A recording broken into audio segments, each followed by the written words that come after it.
Mohon maaf ya telat. Oke, kita mulai ya. Saya harapkan kalau bolehlah ya masih pagi kameranya dibuka semua. Itu wujud dari menghargai guru kalian ya. Izin saya share ini ya. Dah, dokter. Oke. Tentang tetanus kan ya? Tetanus dan malaria berat, dokter. Oh iya. Kalau dari oke. Assalamualaikum warahmatullahi wabarakatuh. Perkenalkan saya Dr. Tasrif dari Departemen Anestesi. Saya ketua departemen di anestesi. Nanti kalau koas kita ya ketemu-ketemu lagi lah ya. Dan hari ini kita akan membahas tentang oh ya perkenalan sedikit. Saya S1-nya di USU selama 2003. Nah, jadi kemudian S2 sama anestesinya di USU, S3-nya di USU, konsultannya di Makassar. Ya. Oke, baik. Hari ini tentang penyakit tetanus sama malaria yang sebenarnya tuh malaria udah jarang sekali ya sama tetanus, tapi karena sekarang sudah mulai vaksin-vaksin, terus antitoksinnya juga mulai banyak, maka sekarang kasusnya ini mulai mulai cukup menurun ya. Atau memang ada tapi berat atau nggak nyampe ke rumah sakit kali ya. Jadi eh, tetanus ini bahasa awamnya kalau udah ketusuk yang kotor, tetanus, demam, kejang gitu. Kalau malaria tuh image masyarakat tuh kalau udah kena itu menggigil, berkeringat dingin gitu. Dan banyak di daerah endemis ya. Baik, nanti kita kaitkan sama ICU tentunya ya.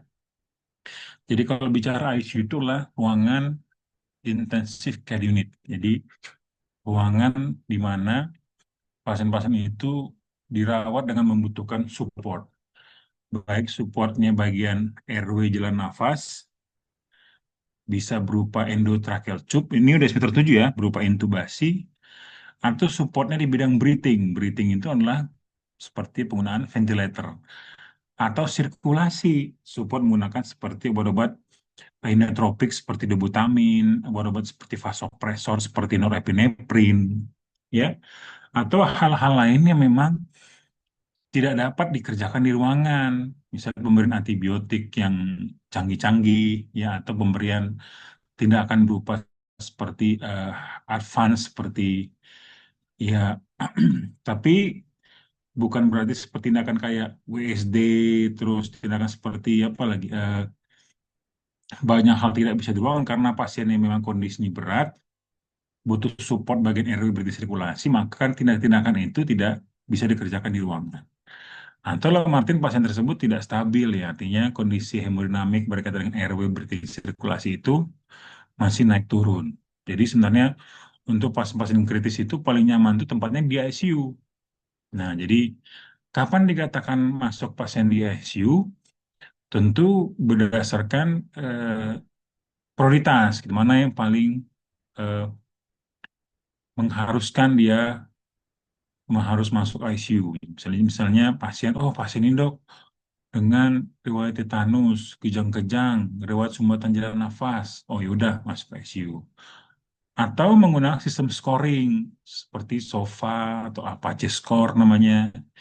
Ya atau berdasarkan misalnya eh, kita melihat kondisinya bahwa kadang sih tidak perlu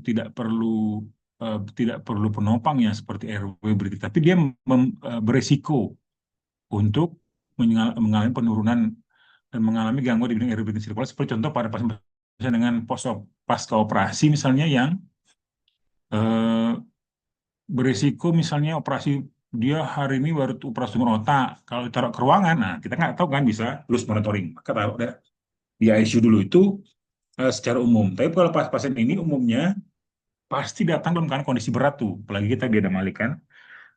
Pasien dengan tetanus, malaria, udah demam, nggak sadar. Pasien nggak sadar itu kan penurunan apa refleks batuk sama menelan lidahnya jatuh ke belakang atau rawat obstruksi jalan nafas. Dan dengan kondisi-kondisi berat lainnya. Jadi itu layak masuk ke itu kalau misalnya pasien dengan riwayat tetanus, sudah mendapat antibiotik, sudah mendapat imunoglobulin misalnya, terus dia hanya demam, tidak ada keluhan kejang segala macam, itu tidak masuk ICU. Jadi kapan pasien dikatakan masuk ICU? Kalau pasien mengalami gangguan atau butuh penopang di bidang RW, breathing dan sirkulasi. Ya, penyakit tropik yang sering-sering masuk ke ICU, kalau kita melihat apa namanya tipikal-tipikal pasien kita di sini ini kan tentu umumnya itu masuk dalam keadaan pastilah kondisinya berat tuh. Jarang tuh sama kalau kita di nyeri kan. Kalau nggak sakit kali dia nyeri kali pinggangnya, bahunya, kepalanya dia nggak. Kita harus selalu bersiap dengan keadaan kondisi paling berat. Contoh pada pasien dengan tetanus, ya. Nanti kita ngelihat kenapa dikatakan dia berat.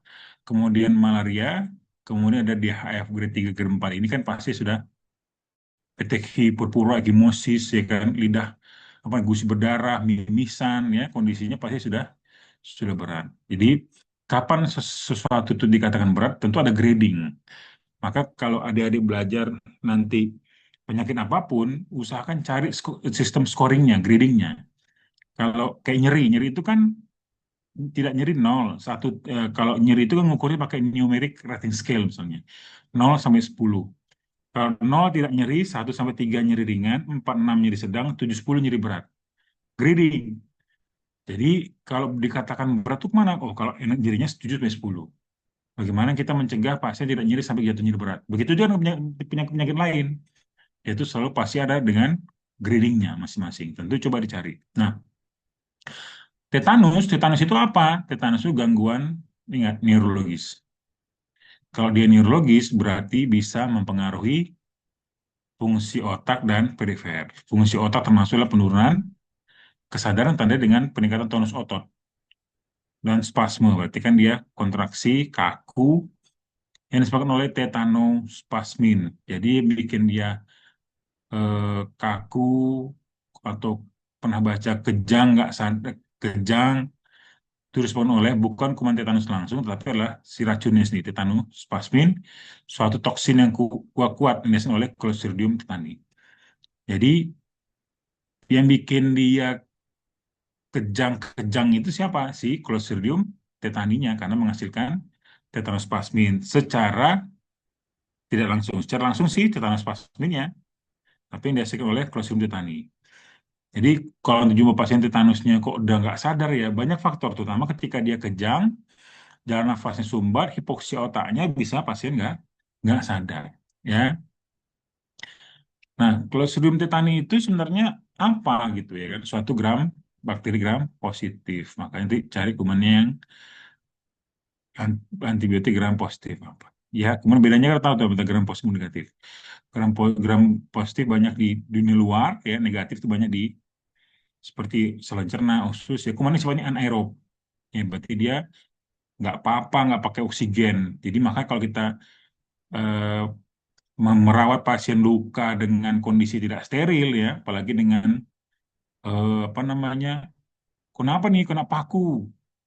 Kemudian pakunya mana? Oh, pakunya kotor, bekaran. Maka itu dibersihkan dulu, dibedemang sebersih-bersihnya, kemudian dilakukan dengan penjahitan terbuka tapi dengan jarak yang tidak terlalu rapat sehingga ada oksigen yang terbuka sehingga bakteri tidak tumbuh. Bentuknya batang seperti ini, ya, menghasilkan spora yang berbentuk oval, sporanya yang menyerupai raket tenis. Tenis sebab badminton ya atau padel bukan gini lah ya. Ini badminton ini ya. Dan tahan terhadap sinar matahari. Nah, ini kumannya itu luar biasa apanya ya. Dan bagaimana mekanisme terjadinya bisa kejang itu? Tetanospasmin ini dia ya tubuh kita itu kan selalu ada excitatory dan inhibitory. Jadi biar seimbang. Ada yang merangsang, ada yang menghambat. Kok bisa kejang terus? Ya, carcepnya ya excitatory transmitternya, ya, terutama dan kawan-kawan, yaitu bikin dia itu apa namanya kontraktif otot terus. Nah itu aja. Yang bikin kontraksi itu salahnya apa? Acetylcholine. Salah satu yang inhibitor transmitter contohnya apa? Seperti GABA. Kalau di nyeri itu yang setornya si glutamat, yang gambatin itu si GABA. Ya. Jadi kenapa dia bisa kejang ya? Si transmitternya itu mengalami stimulasi terus. Akibatnya dia prosesnya itu bikin pasien kejang terus. Ya, ntar ya, saya sambil jaga ini.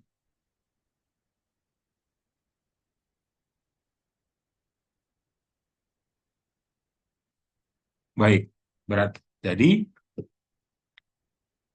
yang kalau ditanya nanti misalnya apa yang bikin eh, dia mengalami kejang sih tentu adalah si tetanus plasmodium oleh Clostridium tetani. Bakterinya bakteri gram positif anaerob yang menghasilkan spora. Jadi kenapa bisa kejang? Karena excitatory transmitternya itu ya dilepas terus. Sementara untuk penghambatannya berupa si GABA tadi itu, gamma aminobutyric acid itu dihambat lepasnya sehingga dia kontraksi terus, ya.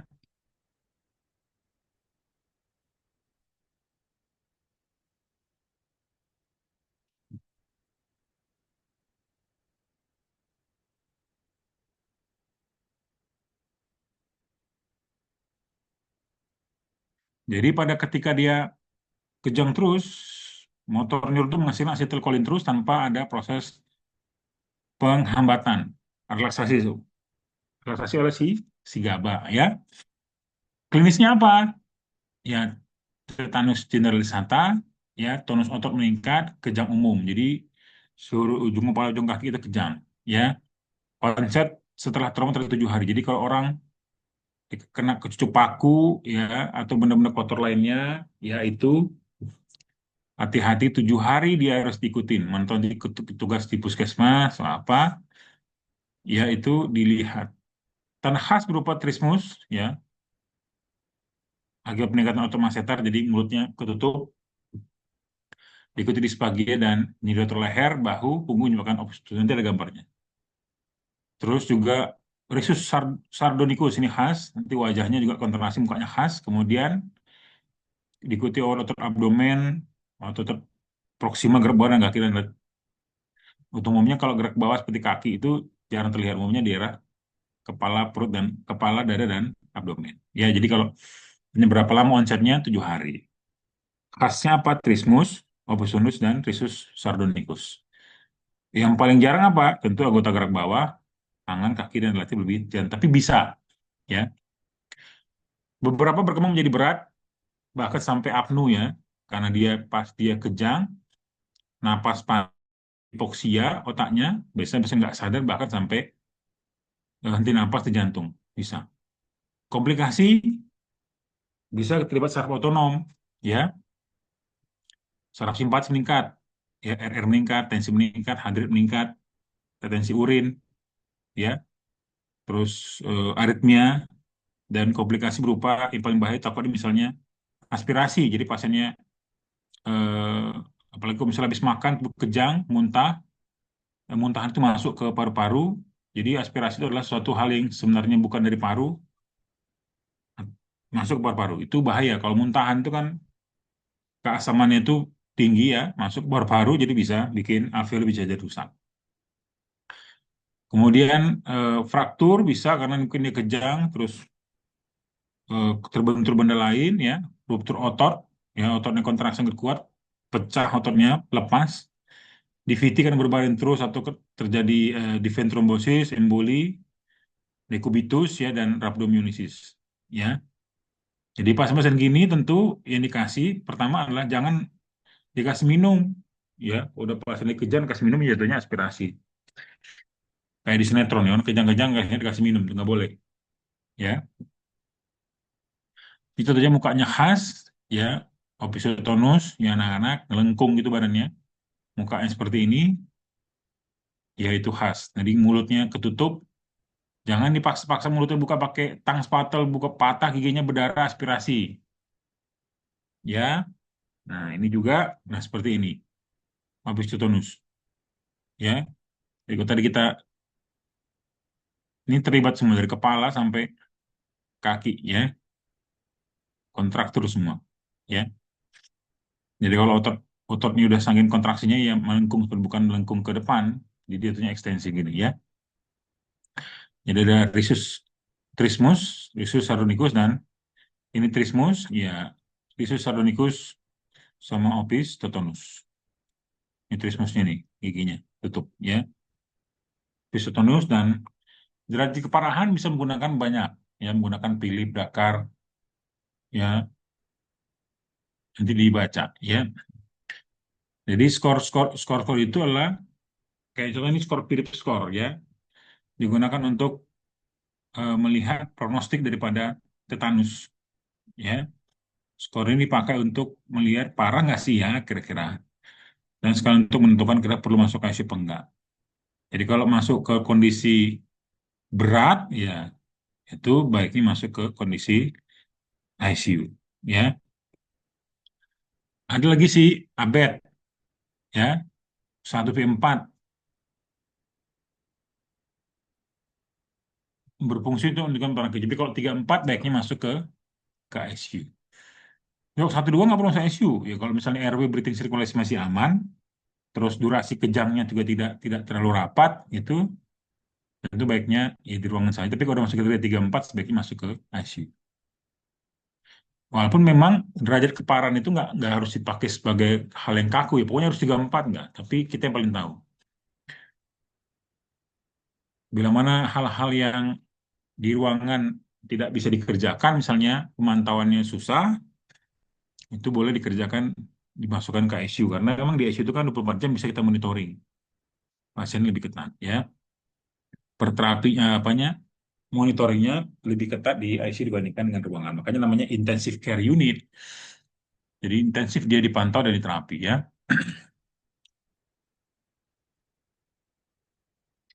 Kalau dia kejang, tentu diapain? Tentu adalah apapun penyebabnya adalah airway, airway-nya dibebaskan, breathing-nya dibantu, dan sirkulasinya diamankan. Kalau di bagian emergency kan, kalau airway itu dicari apa? Tanda sumbatan. Sumbatan itu bisa parsial sama total. Kalau parsial itu adalah ada suaranya, ya, snoring, crowing, dan gurgling. Kalau dia sumbatan total, nggak ada suaranya. Suaranya itu berupa tidak ada, tapi pola nafas sisau fenomen. Jadi kayak macam gergaji. Ketika pasien tarik nafas, dadanya yang kembang. Ketika dia buang nafas, justru perut yang besar. Begitu terus menerus polanya seperti gergaji. Namanya sisau fenomen. Ya. Ya. Kalau kejang diapain? Tentu kalau dia kejang, kan napasnya sumbat. Ya, tracheostomy ini kalau udah parah kali, udah terintubasi lama sekali, kejang nggak baik-baik, kan dibuatlah terakhir di bolong itu bentuk nafas. Kalau dia kejang, kasih obat anti kejang seperti benzodiazepin. Paling ada apa? Diazepam. Diazepam ini bisa diberikan secara intravena, intramuskular, bahkan dari rektal. Jadi kalau dia kejang, misalnya, ya, bisa diberikan IM ataupun sediaan dari subrektal. Kalau dari IV, karena kerjanya cepat, 5 menit peak level, resikonya mengalami henti nafas. Maka setelah pemberian diazepam, pasien jangan ditinggal, ditengok. Kalau dia henti nafas, ya tentu dibantu nafas. Makanya siapkan namanya manual bagging kita, ambu bag, atau nama nama bag fog mask, yang nanti dialirkan ke oksigen sekitar 10 sampai 15 liter. Itulah obat emergensinya kalau misalnya di depan mata terjadi kejang. Ya, bisa gunakan ya antitoksin, ini antibiotik kan bisa bersamaan. Ya, sekaligus juga dia untuk bisa mengkontrol masalah kan seperti menggunakan magnesium. Nanti kita akan lihat obatnya apa aja. Tapi kalau kita di ICU pas sudah terintubasi lebih dari 14 hari, ya nggak lepas-lepas ventilator juga, nggak bisa, maka kita upayakan tracheostomi. Karena apa? Kalau terjadi dia jadi plika vokalis, epiglottis, kan kalau dia tracheostomi kan di bawah. Jadi risiko kejang-kejang itu nggak nampak, nggak berisiko untuk si trakeanya. Therapeutic management bisa menggunakan imunisasi, demam itu dibersihkan lukanya, kasih antibiotik, kontrol masa spasmnya, dikasih obat. Nanti kita akan lihat banyak apa aja. Nah, bisa pakai toksinnya dikasih berupa human tetanus monoglobulin, ya, dosisnya sekian, ya. Kemudian mencegah pelepasan toksin berikutnya bisa diberikan metronidazole per 8 jam, kemudian penisilin, sorry, 1 million unit 6 per 8 jam. Dan ketika terjadi, misalnya dia disertai luka yang bernanah, borok, hijau, bau, itu harus disertakan dengan debu demang. Karena nggak ada gunanya kalau ada luka terus nggak dibersihkan di debu demang dalam pembedahan. Biasa, biasanya kalau memang luas sekali, biasanya dengan pembiusan. Luka itu dibersihkan ya sampai jumpa daerah yang muncul darahnya. Jadi vaskular. Biasanya kalau luka itu kan dia nekrotik ya. Jadi aliran darah nggak muncul. Nanti kita bersihkan sampai muncul ada sampai pada batas ada muncul aliran darah. Kalau toksin udah muncul, udah kejang-kejang ya, tinggal kita kontrol gejala. Berikan nggak kuman? Kalau ada gejala berarti kan kumannya udah ngelepasin toksin tadi, udah kejang. Sisanya tadi bisa kita kontrol pakai si metro atau dan si penisilin. Yang sudah ada yang bikin kejang itu tentu adalah tinggal kontrol gejala ya. Bisa terjadi sering sumbat kejang, ya kasih anti kejang. Ya, kalau tiba-tiba dia nggak nafas, itu kasih bantuan nafas.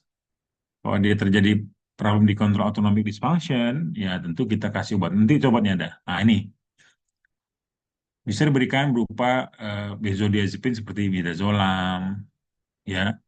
Kemudian yang ada mungkin diazepam ya. Kemudian morfin, masalah ini pelumpuh otot. Jadi kalau orang disuntikan ini, nah nggak napas ya, sadar bisa nggak napas.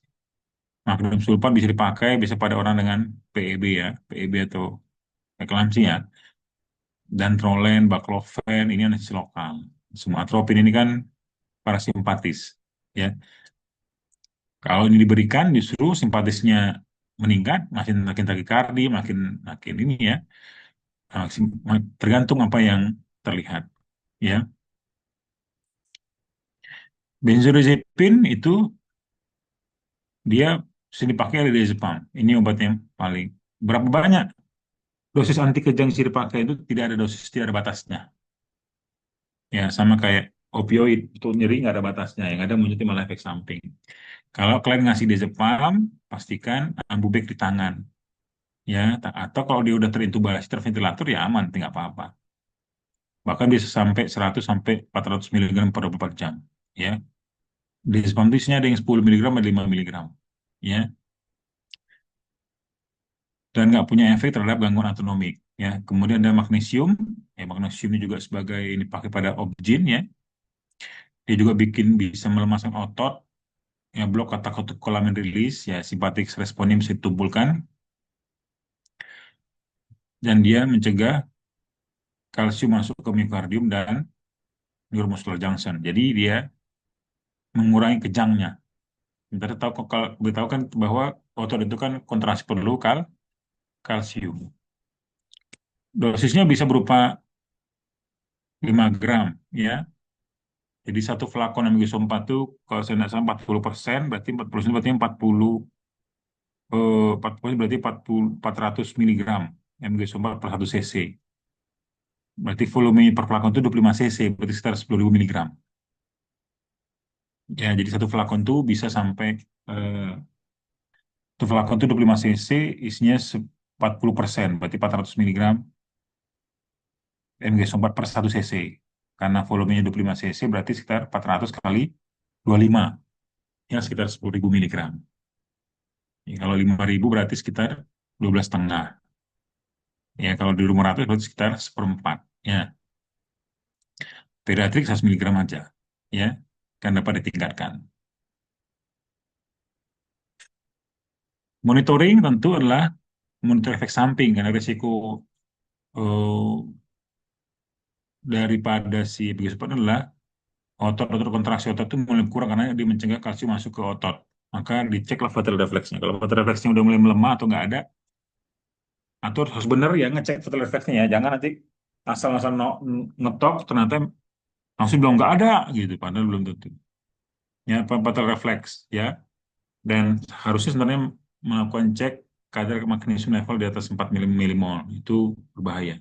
Ya, resiko bikin respirator depresi, berarti artinya hipotensi, low urine output ya, kalsium levelnya harus dicek karena kan dia mencegah kalsium masuk ke otot, bahkan bisa dari hiperkalsemia ya, dan overdose bikin sedasi dan paling kecil bahkan henti napas. Jadi pemberian MG-4 itu terus tinggi atau jangka panjang bisa bikin penurunan kadar kalsium di dalam darah. Ya, karena kadar darah kalsium tinggi, maka beban ginjal untuk membuang juga makin berat. Maka fungsi ginjal harus dicek. Ya, jadi kalau pasien-pasien lagi kayak gini, lagi kejang gini, ya takut kelenjar nafasnya bisa nyumbat, kasih anti kejang. Jangan dipaksa-paksa ini buka pakai sendok. Saya pernah lihat pakai sendok berdarah-darah nih mulut, ya mulut berdarah-darah. Darah keluar, masuk aspirasi. Dan MG4 ini bisa dipakai sebagai, karena murah meriah ya, kalau di Jepang nggak ada. Jadi bisa dipakai kalau ada terjadi misalnya bencana, terus sering banyak orang kena tusuk benda-benda tajam yang kotor, itu bisa dipakai ya, misalnya pada kondisi seperti ini ya. Jadi ada bencana, gempa misalnya, ketusuk, bahaya. Jadi kalau luka begini kan udah mulai bernanah, biasanya ini dibuka semuanya. Jahitan dibuka, dibuka, tentu dibius lah ya, dibuka, dibuka. Nah, ini transisinya, ya, pakai oksigen aja nih bahkan, yang terbedahnya, ditenda, dikerjakan. Jadi, eh, karena kalau nggak dibius sakit sakit sekali nih, ya, gitu. Obat-obat lain yang dipakai apa? Masa relaksan, ya, belum powder kayak rocuronium, pancuronium tadi, atracurium, atau baclofen, ya, yang sebagai agonis GABA menghambat pelepasan asetilkolin. Jadi baclofen ini termasuk golongan eh, pelemas otot juga, ya. Atau propofol, itu obat seperti susu, diberikan intravena, obat ini buat bius, ya. Susu dimasukin ke AIV, dia bisa kejangnya hilang, resikonya juga bisa bikin depresi napas, sama tensi turun. Makanya sebenarnya obat-obat yang diberikan dokter anestesi itu semuanya bersifat menghambat fungsi organ. Makanya kita harus belajar, kami di anestesi belajar tentang farmakologi secara mendetail dan anatomi dan fisiologi. Penghambat lainnya seperti ya ini, tapi jarang ya, S inhibitor. Sudah pura-pura begitu mengurangi, mengontrol kejang kali ya. Klonidin, dexmedetomidine, ini buat bikin sedasi, tersedasi, tapi tensi bisa turun, ya. Opioid juga, morfin, bikin sedasi, midazolam sedasi. Kalau digabung dua ini ya makin tersedasi pasiennya. Hati-hati bikin depresi napas. Manajemen lainnya, terapi suportif ya. Ini semua ya, kalau dia baring terus, ya nggak gerak, darahnya bekung, gumpal, harus ke bulan. Kalau udah mulai ekonomi nggak stabil, tensi turun, kasih vasopresor. Kalau udah jantung mulai lemah, kasih inotropik. Ya, nutrisi juga harus diberikan ya. Apakah kalau memang dia nggak bisa secara oral, atau selagi dia nggak kejang dikasih minum, boleh pelan-pelan itu digabung sama nutrisi parenteral. Parenteral itu dari IV, enteral dari mulut. Ventilasi mesinnya mesin nafas. Kalau dia kejang-kejang terus, payah nafas, masuk ke mesin nafas. Ya, kalau fisioterapi perlu ya, karena dia pasien imobilisasi, perlu, kalau nggak nanti otot-otot ini bisa mengalami atrofi.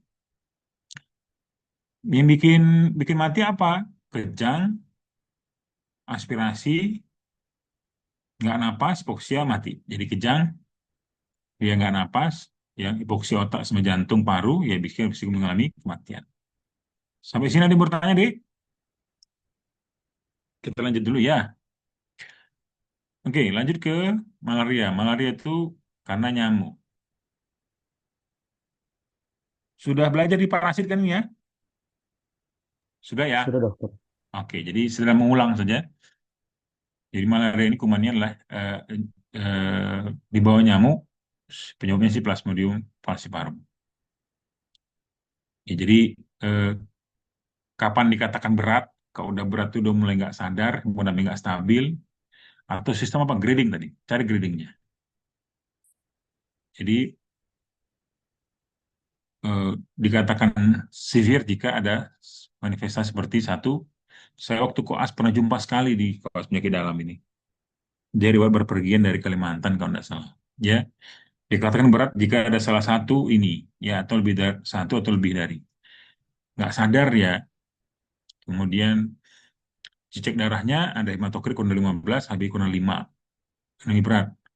Terus akut renal failure, pulmonary edema, ya, sesak, ya, bronkis saluran paru, menjumpai hipoglikemi. Terus ya, shock. Shock itu sebenarnya tidak identik dengan hipotensi ya. Jadi shock itu kalau udah akral, dingin, pucat, basah, itu shock. Shock itu karena oksigen itu nggak nyampe ke jaringan. Contoh misalnya kalau jempolmu diikat gitu, diamkan berapa menit, lalu kan pucat, lalu membiru. Itu shock untuk daerah jempol. Tapi kan tensimu nggak, tidak, tidak turun. Nah, kemudian spontaneous bleeding, kemudian kejang terus-menerus, asidosis karena oksigen tadi nggak nyampe ke otak, pH asidosis, kemudian mikroskopik hemoglobin, dan bisa dibuktikan dengan postmortem, nggak perlu lah, ini kan waktu forensik ya. Tapi umumnya keadaan rumah sakit dalam kondisi berat pasien nggak sadar dengan bermacam komplikasi. Malaria cukup banyak, ya kadang nggak nyampe, kadang malah bukan rujukan tipe A ya, mungkin nyampe nya di rumah sakit tipe B dan tipe C. Kalau dia udah confirm, dia udah ada kumannya seperti seperti ini, ya confirm dia malaria, beserta dengan komplikasi satu terlebih ini, maka dia masuk ke malaria berat. Wajib masuk ICU. Jadi kalau kenapa bisa jadi anemia? Karena si plasmodium itu kan nempel di mana? Di eritrosit kan, berkembang biak lalu pecah, keluar terjadi hemolisis intravaskular. Pecah-pecah di itu tubuh ngapain? Ya, tubuh reaksi proinflamasi ya, aktif reaksi-reaksi pembekuan darah dan lain, lama-lama habis capek trombositnya di IC. Ya, juga destruksi trombosит, kemudian tidak hanya yang terinfeksi, yang non terinfeksi juga bisa mengalami kehancuran karena perubahan bentuk atau kekakuan membran. Ya, kemudian terjadi juga apanya? Terjadi saya lupa, erythropoiesis. Jadi terjadi gangguan bentuk produksi. Fungsi susun tulang juga mengalami gangguan. Tidak hanya eritrosit, maka fungsi-fungsi lain juga bisa mengalami terganggu.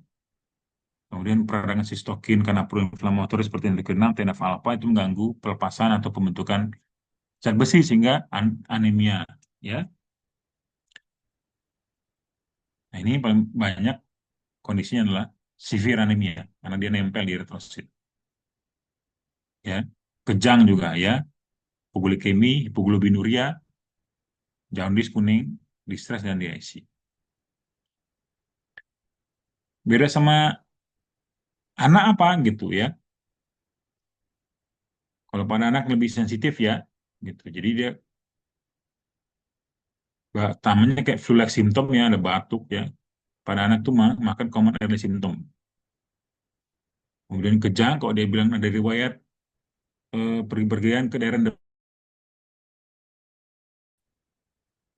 pada anak langsung muncul 1 2 hari, kalau pada dewasa bisa beberapa hari yang panjang ya. Kalau pada dewasa itu jaundice lebih lebih utama. Ya. Saya masih ingat tuh jaundice kuning berani kalau anak jarang. Ya, hipoglikemi pada anak juga jarang karena mungkin reaktif nafsu makan payah, dan pada anak jarang terjadi edem paru, jarang renal failure, dan eh, kejadian ini bisa bisa berulang katanya. Jadi kalau udah kena malaria sekali, jadi payah bisa muncul kembali. Jadi dia teman tuh baru pulang PTT dari malaria, jadi malarianya sering kambuh. Jadi katanya kalau udah kena malaria sekali, payah untuk sembuh. Manajemen ya tentu kalau pemberian anti malaria yang sekarang banyak, buatnya udah gampang. Kalau terjadi dehidrasi, ya kasih pemberian IV fluid dari polikemik, kemudian beri obatnya anti malaria, terus obati simptom yang lain. Seperti kalau dia hipoglikemi, kasih larutan gula, kalau dia dehidrasi, IV fluid, cairan intravena, kemudian monitoring kencing, kalau ada renal failure, maka RRT treatment, di start RRT treatment, renal replacement terapi ya, cuci darah, banyak hal. Jadi kita ngobatin malarianya sekaligus ngobatin seperti si komplikasi-komplikasi ini. Ya, kalau dia kejang, kasih anti kejang, ya. Kemudian kalau dia memang anemi, transfusi. Kalau dia gagal ginjal, kita kalau memang udah kriterianya harusnya cuci darah, sesak, intubasi, masuk ventilator, masuk ICU. Ibu glikemi kasih obat untuk apa namanya, memberikan nutrisi berupa gula dan terapi-terapi lainnya. Ya, kalau dia kapan dikatakan diagnostiknya jelek, ya kalau dia udah kejang berulang, terus setelah evaluasi kesadarannya nggak bangun-bangun, ya di ICU lebih dari 14 hari, itu terus kemudian perdarahan, bleeding terus, ya gagal ginjal, makin banyak komplikasi, makin payah kita obatinya. Laboratory finding bisa ketemukan ini semua, ya pasti yang datang ke rumah sakit kita dalam kondisi berat biasanya. Ya jarang dia kalau demam-demam sedikit, dia pasti nggak akan datang. Maka jangan lupa kita kalau kita berada pada endemis, ya kita edukasi masyarakat. Kalau pasien sudah mulai ada gejala batuk, demam, ya badan nggak enak, datang ke puskesmas, screening apakah ini malaria, apakah ini DBD atau penyakit-penyakit lain.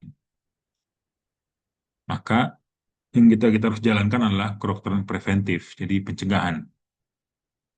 Pencegahan daripada infeksi dan lain-lain, pencegahan kecelakaan, banyak hal. Karena kalau udah ngobatinnya agak agak payah. Mungkin itu saja dari saya. Ada adik sekalian, ada yang mau ditanyakan?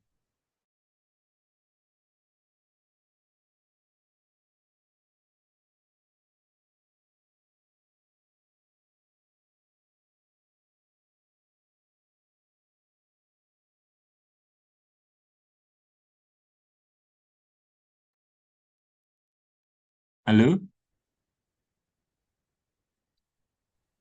Baik. Kalau tidak ada pertanyaan, izin saya live ya.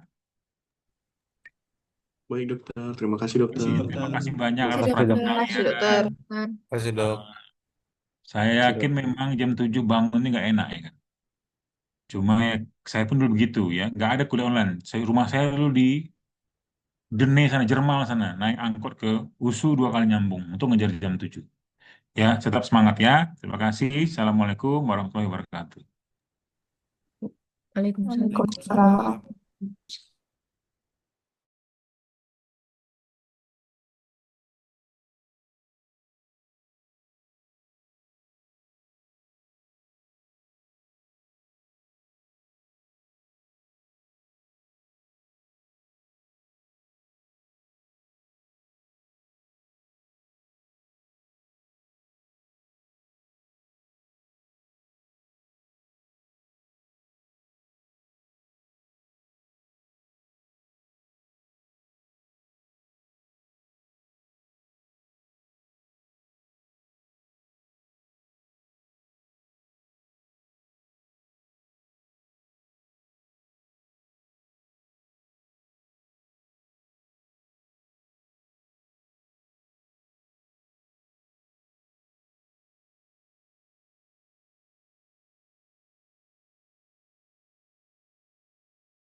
Suara saya udah jelas, Darel.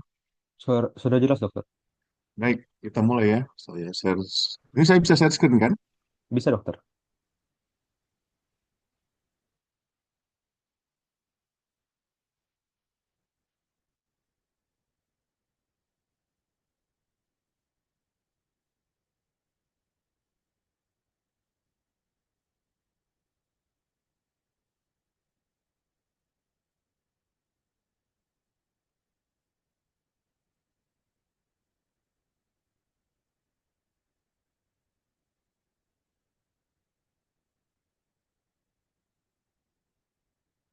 Udah nampak jelas slide-nya?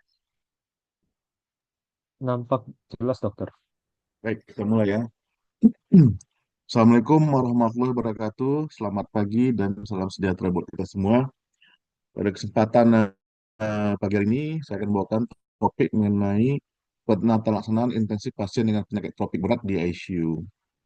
Tentu ini dalam kaitan dalam blok tropical medicine ya. Dari anestesi, kita akan membawakan beberapa pasien dengan penyakit tropis yang perlu dirawat di ICU. Kalau kita lihat beberapa penyakit tropik berat yang sering kita rawat di ICU meliputi pertama ada tetanus berat atau severe tetanus, yang kedua malaria berat atau severe malaria, dan yang ketiga ada DHF grade 3 dan 4 atau kita kenal juga dengan istilah dengue shock syndrome atau DSS. Ya, pada kesempatan pagi hari ini saya akan bawakan materi mengenai DHF grade 3 dan 4 atau dengan bahasa lain disebut dengan dengue shock syndrome. Kalau kita lihat perjalanan penyakit dari dengue fever, dimulai dari fase febrile, fase 3 sampai dengan 7 hari, lanjut masuk ke grade 1, grade 2, grade 3, grade 4, ya. Ada beberapa, ini karena dia virus, biasanya dia adalah self-limited disease.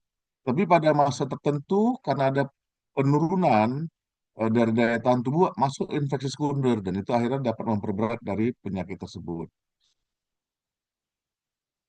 Jadi kalau beberapa treatment tata laksana tidak sesuai, maka ini bisa menjadi resiko yang tinggi terjadinya kematian.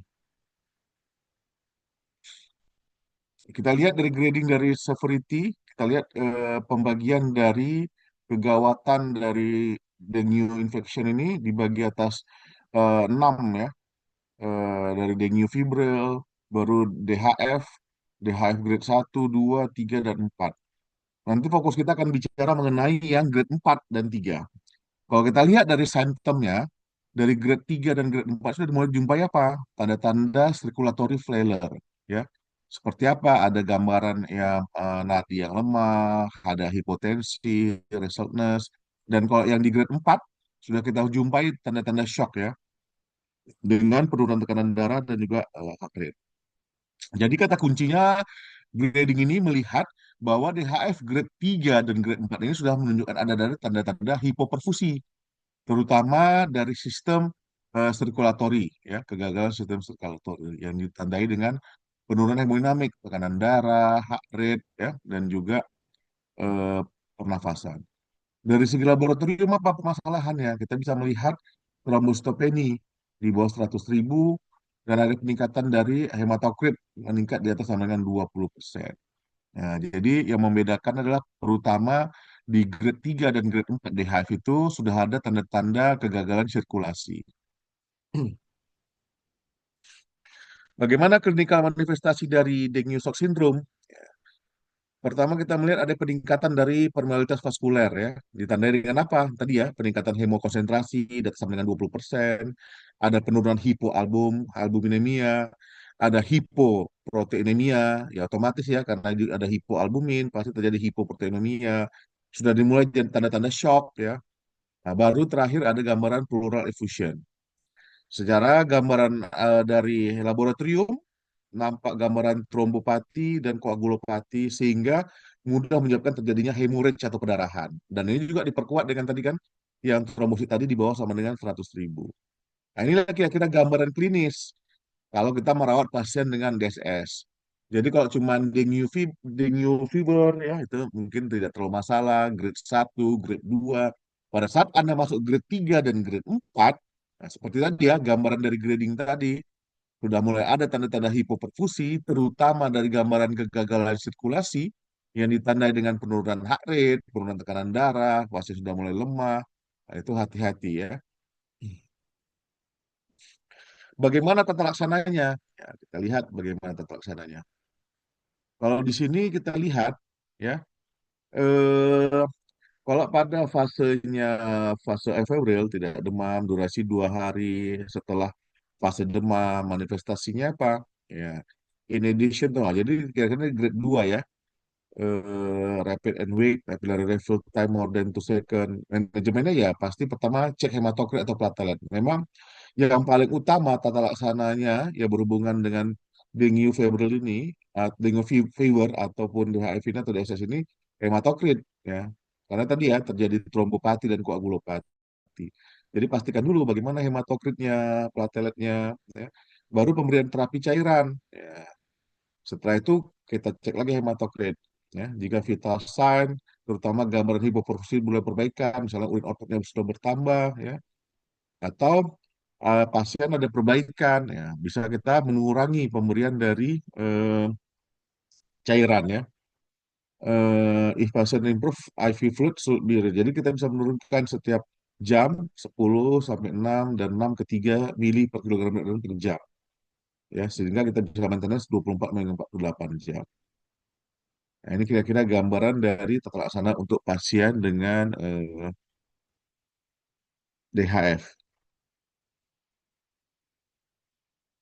Nah, jadi tengok fasenya ya, ada fase febrile fase, baru selanjutnya juga ada gambaran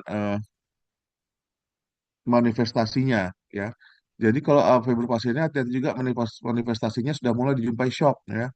Dengan apa? Dengan jumpa ada undetectable dari pulse dan blood pressure. Ini gambaran manajemennya. Ini baru ada eh, konpase ya, durasi 2 sampai 3 hari after recovery from critical shock stage ya. Ini manifestasinya ya. Jadi sebenarnya kata kunci karena ini self-limited disease, yang paling penting adalah bagaimana sih tata laksana cairannya. Tepat cairan yang kita pilih pada pelaksanaan DSS ini.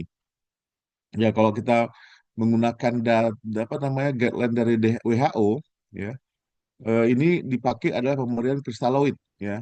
Pilihannya adalah ringer laktat, ya, diikuti dengan cairan koloid atau dextran jika tidak respon. Nah, jadi pilihan pertama memang adalah cairan kristaloid. Nah, kristaloid yang mana? Kita ketahui kan kristaloid itu dibagi. Ada kristaloid yang agak yang isoosmolar, ada yang agak hipoosmolar, ada yang hiperosmolar. Dipilih kristaloid yang paling mirip dengan plasma tubuh. Tentu yang isoosmolar, yang osmolaritasnya hampir sama dengan plasma tubuh. Tentu pilihannya dan yang paling sama komposisinya dengan plasma tubuh. Yang dimaksudkan komposisi apa? Apa namanya? Komposisi cairannya, elektrolitnya seimbang, itu adalah RL. Hanya pilihan pertamanya kristaloid adalah RL. Ya. Kalau sebelum RL ini sudah diberikan banyak, belum ada perbaikan hemodinamik, nah, dan kalau memang kita perlu transfusi trombosit, trombosit tersebut belum ada, maka bisa diberikan dengan koloid. Ya. Koloid yang dipilih apa? Dextran. Ya. Nah, kira-kira begini algoritmanya ya. Dari gambaran vital sign yang tidak stabil ditandai dengan apa? Kalau kita katakan vital sign tidak stabil. Kalau dikatakan vital sign tidak stabil berarti pasti sudah mengarah ke tanda-tanda hipoperfusi. Tanda hipoperfusi yang paling mudah apa? Urin outputnya sudah tidak ada. Baru yang kedua ada tanda-tanda dari shock ya. Ya, immediate-nya apa terapi kita? Rapid volume replacement, kasih pemberian volume cairan. Pemberian IV terapi ya 10 sampai dengan 20 mili per kilogram berat badan per jam. Kristaloid selama 1 jam. Ini sebenarnya terapi-terapi pemberian cairan ini, kalau Anda baca juga tata laksana sepsis ya, berdasarkan SSC ya, Survivor Sepsis Campaign 2021, itu pemberian cairannya 30 mili per kilogram berat badan dalam 3 jam. 1 sampai dengan 3 jam. Nah, kalau di sini pemberiannya dimulai dari 10 sampai dengan 20 mili per kilogram berat badan per jam.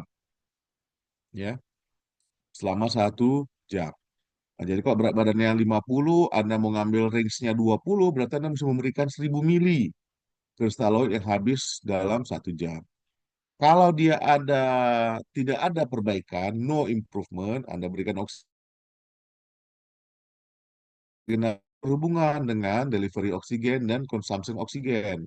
Tentu di kasus ini bisa saja produksi dari oksigen yang menurun sehingga delivery oksigennya menurun.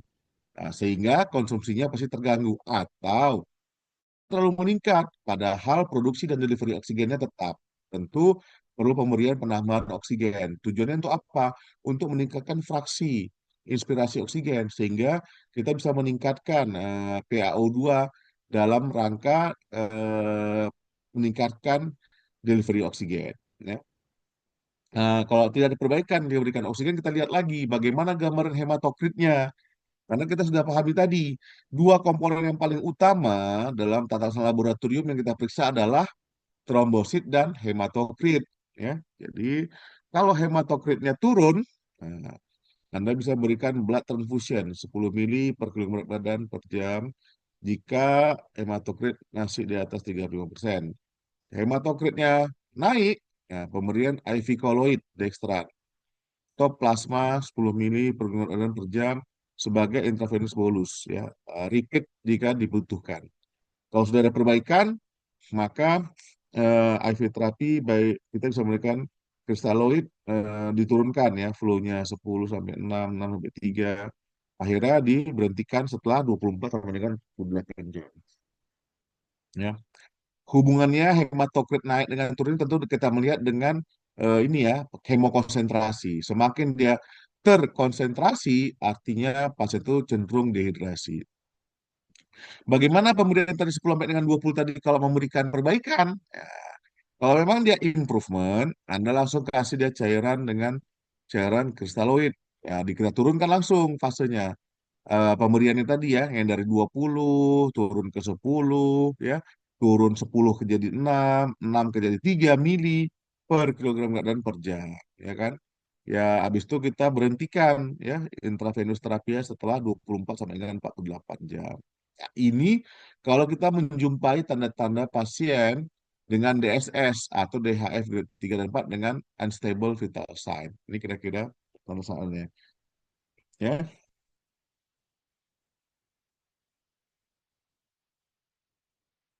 Ya. Nah, baru bagaimana dari Indonesia sendiri, dari Department of Health Indonesia Intensive Care Association, Indonesia Anesthesiologi, Indonesia Pediatric Association mereview on the management dari DHF. Ada beberapa merubah change dari protokol yang WHO tadi. Include-nya apa? Pemberian koloid, ya, yang medium molecular weight 6% HAS sebagai alternatif as initial fluid resuscitation in DSS. Jadi tadi ada kita pakai guideline WHO, ya, sampai dengan 2003.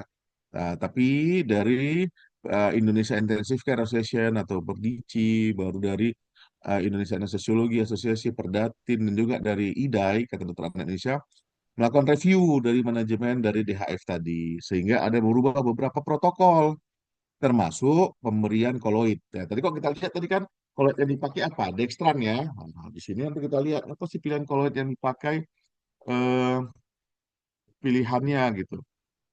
Nah, termasuk pemberian koloid medium molecular weight yang 6%. Hasil itu sebagai alternatif, ya, apabila initial fertilization pada DSS.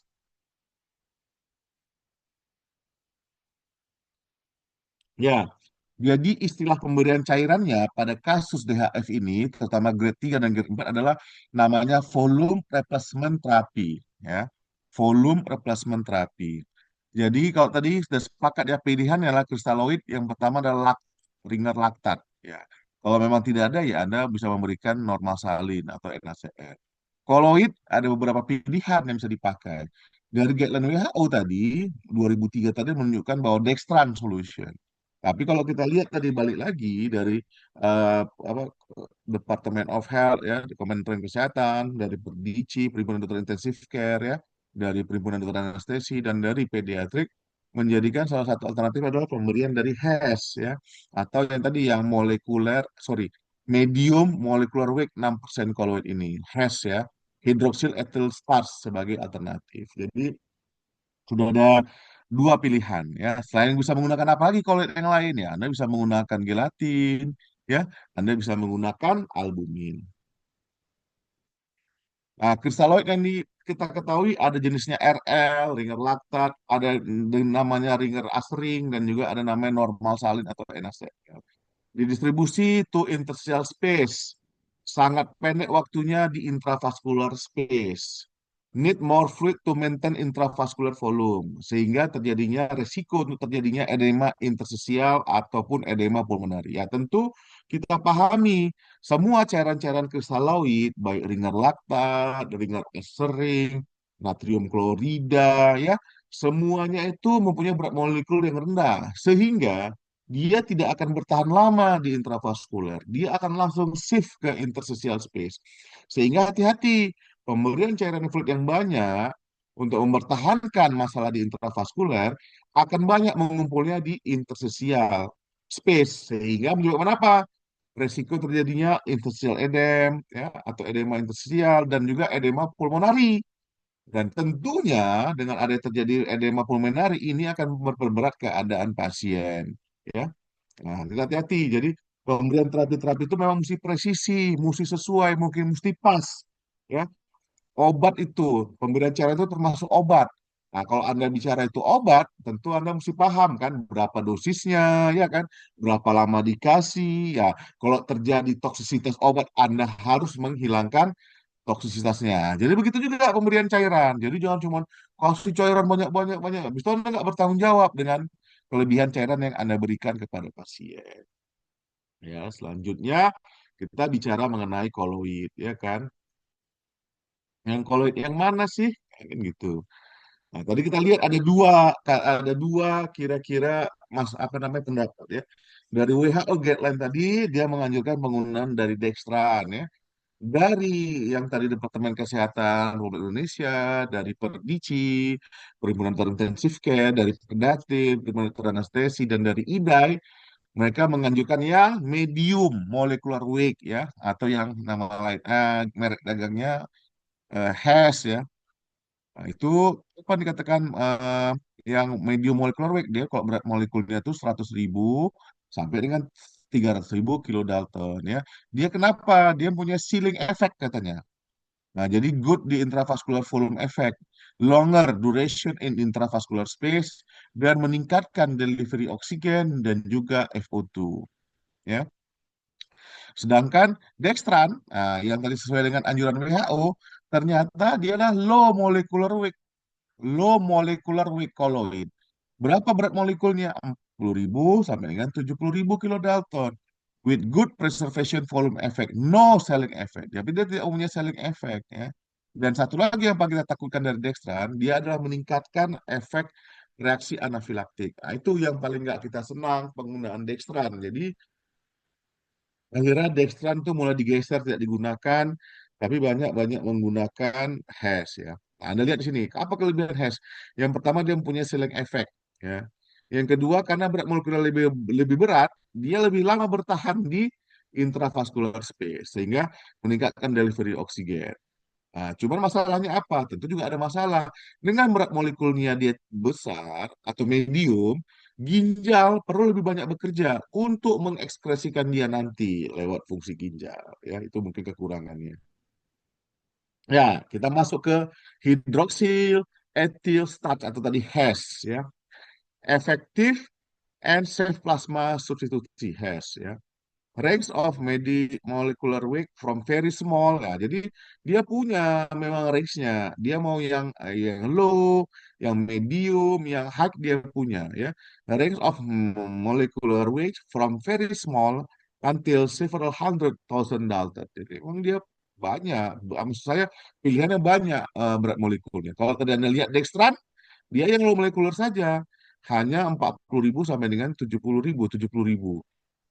Nah, tapi kalau hidroxyapatite dia mempunyai banyak ya. Classification-nya according to molecular weight ada yang namanya high molecular weight ya di atas sama dengan 400 kilodalton, medium molecular weight dimulai dari di atas 200 kilodalton atau yang low molecular weight yang tadi ya 40.000 sampai dengan 70.000 kilodalton. Ya, dia banyak pilihannya. Anda mau pakai yang mana? Tentu yang dianjurkan di sini adalah yang medium molecular weight yang hampir 2 sampai dengan 200 kilo Dalton. Dia mempunyai selling effect ya, hash weight 100.000 300.000 dulu. Jadi selling effect ini katanya dia menyebabkan dia lama bertahan di intravaskuler dan sehingga dia mempertahankan kecukupan cairan itu lebih lama gitu. Sehingga mempertahankan hemodinamik lebih stabil dibandingkan yang lain. Nah, bagaimana? Nah, tadi kan kita lihat dua kan. Nah, kalau masalah di DHF grade 3 dan grade 4 atau DSS ini. Yang pertama, ada gambaran hipoperfusi, gangguan sirkulasi ya, ditandai dengan apa? Penurunan heart rate, penurunan tekanan darah. Nah, tapi di sisi lain dia juga ada masalah di sistem laboratorium, terutama di faal hematologinya, di koagulasinya, terjadi trombopati dan coagulation. Sehingga bagaimana gambar apa efek hash ini yang kita mesti perhatikan juga ya. Yang high molecular hash more effect on blood coagulation ya. Jadi kalau yang high molecular hash dia ternyata punya efek pada blood coagulation ya. Von Willebrand factor VMW VW, VWF ini dan faktor 8.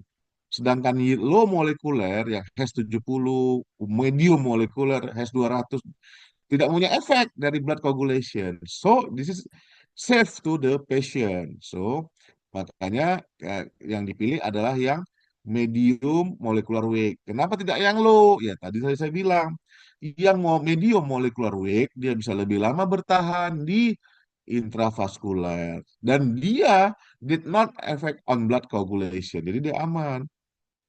Ya. Terjadi possible delusional coagulation effect ya, prothrombin, APTT, signal for actor. Nah, jadi apa sih yang masalahnya tadi efeknya pada blood coagulation yang mempengaruhi von Willebrand factor atau faktor 8 ya, ternyata dia bisa menyebabkan possible delusional coagulation effect ya di PT dan APT. Nah, jadi signifikan prolongation after pemberian dari uh, yang high molecular weight has Pak Sahabatku. Jadi memang dia paling mempunyai saling efek dan juga dia tidak mempunyai efek pada koagulasi dari darah. Makanya berdasarkan tadi konsensus antara Kementerian Kesehatan, Perdici, Perda, dan IDAI, yang dipilih adalah yang mempunyai medium molecular weight atau HAS yang mempunyai medium molecular weight ya tadi yang di bawah sama dengan 200.000. Nah, bagaimana fluorescence pada dengue shock syndrome?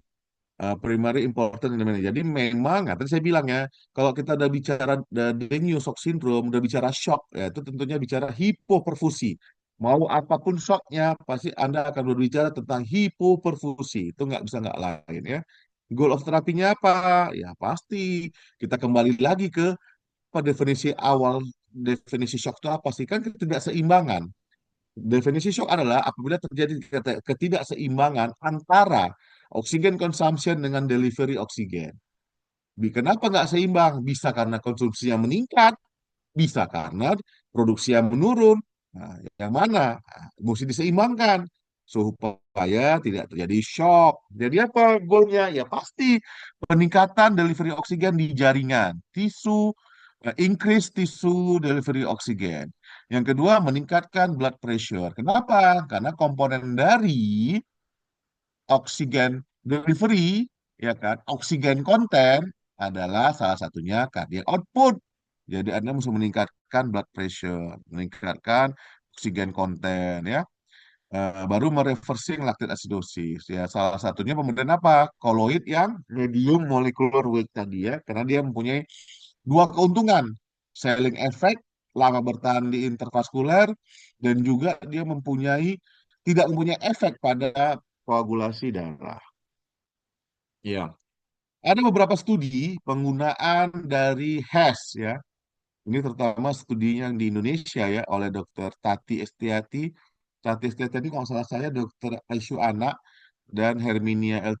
Cipra ya tahun 2000-2001 ternyata memang walaupun HAS itu menggunakan walaupun HAS itu masih tidak semua studi menunjukkan hasil yang sama ya, tapi memang ada perbedaan dari metode dari studinya.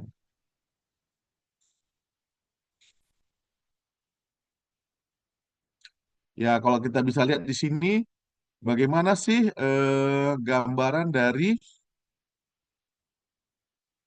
ya duration of shock ya. Kalau ini kita bisa lihat nih, kalau cairan yang diberikan RL group dan kalau jadi pasien dengan DSS satu grup diberikan dengan cairan kristaloid saja, satu grup dengan pemberian dengan koloid. Ya kita lihat duration of shocknya dengan pemberian dari RL lama dia ternyata 7,9 tambah kurang 2,6. Sedangkan di koloid group ya dia lebih singkat waktu durasi of shocknya. Tentu ini penting karena kita nggak bisa membiarkan lama-lama shock. Karena apa? Karena nanti ada beberapa organ yang menjadi terkorbankan ya, terutama ginjal ya, baru abdomen gitu ya. Ventilator D-nya juga Anda bisa lihat RL grupnya lebih tinggi daripada yang colloid group. Nah, bagaimana terjadi pleural effusion? Lebih banyak terjadi di RL group dibandingkan colloid group. Terjadinya ALI bagaimana? Akut lung injury. Kita bisa lihat dari angka KF rasionya, ternyata juga lebih tinggi pada kelompok RL. RDS-nya bagaimana? Sudah juga pasti, karena teorinya kalau udah pasti ALI, RDS juga pasti lebih banyak di grup tersebut ya dibandingkan colloid. Jadi dari sini kita bisa lihat dari durasi of shock ya, penggunaan ventilator per hari, valvular effusion, angka kejadian ALI dan RDS-nya lebih tinggi pada kelompok yang RL dibandingkan kelompok yang koloid. Nah, jadi beberapa konklusinya menunjukkan bahwa evidence show that endothelial dysfunction lead to vascular. Jadi kepada pasien dengan DSS ini terjadi apa? Terjadi disfungsi endotelial ya, sehingga menyebabkan terjadinya vascular leakage dan gangguan hemostatik. Ya, ini jadi hati-hati ya. Jadi pada kasus-kasus DSS sering terjadi disfungsi endotelial menjadikan vascular leakage. Ya, kalau ada vascular leakage terjadi apa? Mudah udem ya, terjadi gambaran-gambaran kayak seperti dehidrasi. Jadi dan juga ada gangguan hemostatik ditandai dengan apa? Ada peningkatan dari penurunan dari trombosit dan juga ada peningkatan dari hematokrit. Medium molecular weight mempunyai selling effect ya, yang bisa menimbulkan apa? Selling effect tadi bisa menimbulkan apa? Bisa menimbulkan vascular leakage ya, good preservation tadi, volume effect ya, karena dia bertahan lama di intravaskuler dan lowering mortality. Ya, jadi selling effect-nya itu bisa menyebabkan menurunkan terjadinya leakage vaskular, bisa bertahan lama, mempunyai volume efek di intravaskuler, dan menurunkan mortalitas. Medium molecular weight bisa digunakan sebagai alternatif untuk inisial resusitasi pada DSS. Ya. Bisa digunakan juga sebagai inisial resusitasi pada DSS. Apa yang kita tidak boleh lakukan di Dengue-Shock syndrome? Ya. Beberapa hal yang penting menjadi konsiderasi, hati-hati apabila kita menggunakan adalah do not give aspirin or ibuprofen for treatment of fever because this is self-limited disease. After 1 or 3 days dia akan kembali normal. Tapi kalau memang pilihannya dia sampai demam terus, jangan aspirin ibuprofen. Kenapa? Karena juga ada mempengaruhi ke koagulopati. Jadi pilihannya mungkin paracetamol untuk menurunkan itu. Avoid giving intravenous therapy. Jadi hindari pemberian dari intravenous therapy before there's evidence. Nah, maksudnya apa? Ya sudah mulai lihat tanda-tanda tadi, ada gambaran perdarahan, ada gambaran dehidrasi, baru diberikan. Kalau hemodinamika stabil, tidak tanda-tanda hipofoksis tidak dijumpai, jangan dulu berikan cairan dengan jumlah banyak. Ya. Avoid giving blood transfusion unless ya. Jadi kapan kita mau ngasih transfusi, pastikan dulu bagaimana hematokritnya, bagaimana trombositnya, sudah mulai ada tanda-tanda pendarahan nggak, seperti PTQ, seperti apa namanya, hidung berdarah apa ya, apa namanya kalau hidung berdarah, mimisan seperti itu. Kalau sudah ada dan dia sudah mulai tanda-tanda penurunan, dikasih. Avoid giving steroid ya, karena memang beberapa steroid ternyata tidak menunjukkan efektif. Tidak ada efektif yang menurunkan mortalitas dan morbiditas. Justru steroid itu bisa menjadikan jadi imunodepresan untuk dia, menjadikan imunologi dia depres. Nah, jadi tidak diberikan steroid. Karena ini masalah ini karena disebabkan oleh virus, ya do not use antibiotik kecuali memang Anda sudah bisa pastikan memang ada infeksi bakteri pada pasien ini, baru dikasih antibiotik. Ya, jangan merubah kecepatan dari terapi cairan secara cepat ya, hati-hati ya. Instruction is going to be oh, jadi pemasangan nasogastric tube untuk menstop bleeding itu baik kalau tidak direkomendasikan ya, karena juga banyak efek-efek tidak bagusnya. Bagaimana tanda dari dia perbaikan, sign of recovery ya, kembali lagi. Kalau tadi ceritanya adalah tanda-tanda shock, itu ada hipoperfusi, Ya, perbaikan dari tanda-tanda hipoperfusi lah kita katakan. Yang pertama apa? Stable pulse ya, udah mau blood pressure and breathing rate sudah mulai normal ya, temperatur normal ya, baru tidak ada gambaran terjadinya eksternal atau internal bleeding, terutama dari gastrointestinal ya. No vomiting, tidak ada muntah, good urinary output ya. Targetnya berapa? 0,5 minimal ya, 0,5 mili per kilogram berat badan per jam ya. Hematokrit juga sudah sesuai. Kenapa? Kapan kita katakan hematokritnya sesuai? Anda lihat perbandingan HB dengan hematokrit. Biasanya 1:3. Kalau HB-nya 12, tentu hematokritnya lebih kurang 36. Kira-kira seperti itu. Ya, baru komponen-komponen petriki ras. Jadi gambaran petriknya juga sudah mulai hilang. Ya, ini kira-kira gambaran laboratory finding ya, biochemistry, hipoglikemi, asidosis ya, serum kreatinin. Inilah kira-kira gambaran-gambaran kalau sudah terjadi adanya DSS tadi ya, leukosit meningkat ya, severe anemia, koagulopati di bawah, PT prolong. Inilah kira-kira yang bisa kita jumpai kalau pada pasien-pasien dengan DSS atau DHF grade 3 dan grade 4.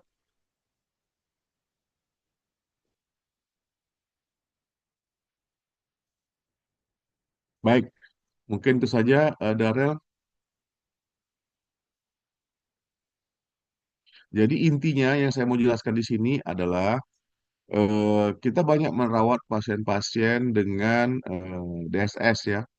Tentu yang membutuhkan monitoring ketat, nah itu adalah yang DHF grade 3 dan grade 4 tadi ya, yang sudah mengarah ke DSS. Apa yang paling mudah kita jumpai dari grading tadi? Sudah mulai ada gambaran circulatory failure ya. Ditandai dengan apa? Penurunan heart rate ya, penurunan tekanan darah, kesadaran. Kalau gambar laboratorium tadi tentu yang kita lihat adalah gambaran trombositopeni dan perubahan dari hematokrit. Yang guiding utama, karena ini adalah penyakit yang disebabkan oleh virus, tentu kita mencegah jangan sampai ada secondary infeksi yang masuk. Yang paling penting adalah terapi pemberian cairan. Tadi saya sudah menunjukkan dua guiding. Pertama menggunakan WHO 2003 yang dianjurkan adalah pemberian kristaloid RL dilanjutkan dengan pemberian koloid, yaitu adalah pilihannya dextran yang low molekuler. Di kita sendiri dari konsensus Kementerian Kesehatan ya, dengan Perdici, Perdatin, dan IDAI, ternyata ada alternatif pemberian adalah menggunakan pemberian dari yang koloid yang has, terutama yang medium molecular weight. Ya kenapa? Karena dia tadi mempunyai selling effect dan tidak mempunyai efek terhadap koagulopati darah. Tentu dua hal ini penting. Ya kita ketahui pada DSS kan terjadi apa? Kerusakan endotelial, peningkatan dari leakage vaskuler, ya kan? Dan akhirnya bisa menyebabkan terjadinya koagulopati. Tentu hal-hal itu yang memang kita perlukan. Dan tadi ada guiding dari WHO, juga ada guiding dari ini. Yang penting adalah Anda mesti pahami pemberian cairan itu adalah pemberian seperti pemberian obat. Kalau Anda itu mengetahui itu pemberian seperti obat, tentu ya kan fokus kita adalah menghitung berapa banyak cairan yang mesti masuk, ya. Apakah cairannya sudah cukup atau belum, dan kalau kelebihan apa tata laksana Anda. Itu menjadi tanggung jawab kita semua. Baik, saya pikir itu saja dari saya, Daryl.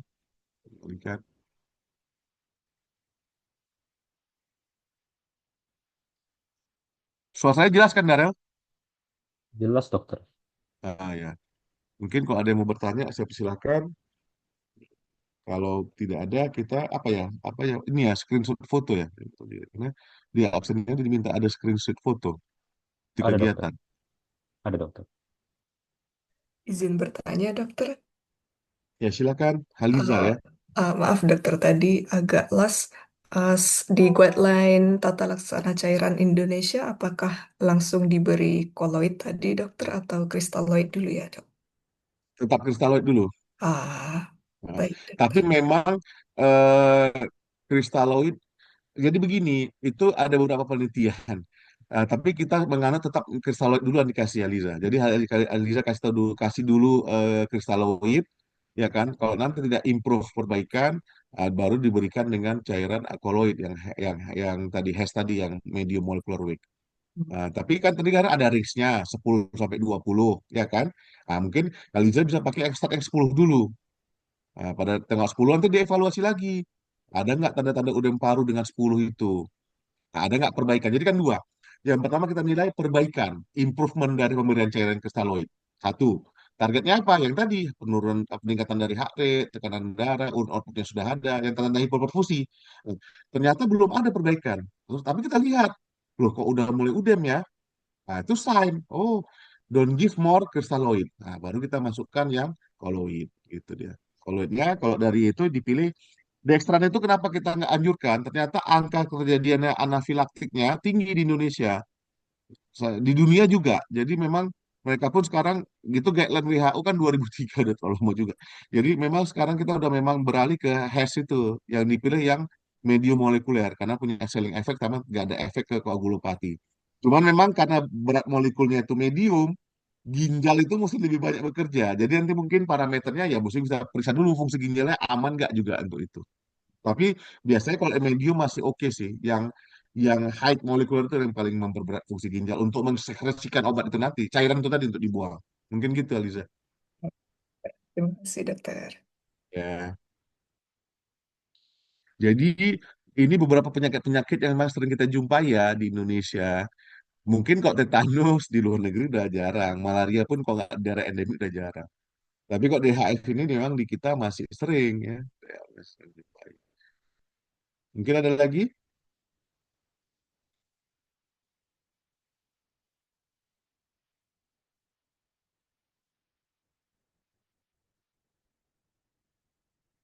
Baik, kalau nggak ada, mungkin bisa kita cukupkan Darel. Gimana? Darel Levi Immanuel Parapat. Bisa, dokter. Ya, ini absen, siapa yang screenshot kamu? Bisa saya, bisa dokter, dokter. Kamu aja lah ya, saya agak gaptek ini. Oh, baik, dokter. Ya, coba, Saya isi mana? screenshot, dokter.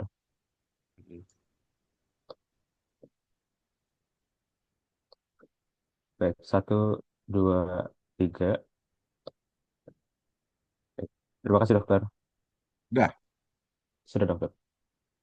nanti kirim saya juga ya, karena di apa-nya diminta ada juga ini kayak screenshot. Oke, dokter. Ya, dokter. Ya, oke, makasih ya. Selamat pagi semua. Sejahtera semua. Tidak. Terima kasih, dokter. Terima kasih dokter. Terima kasih, dokter.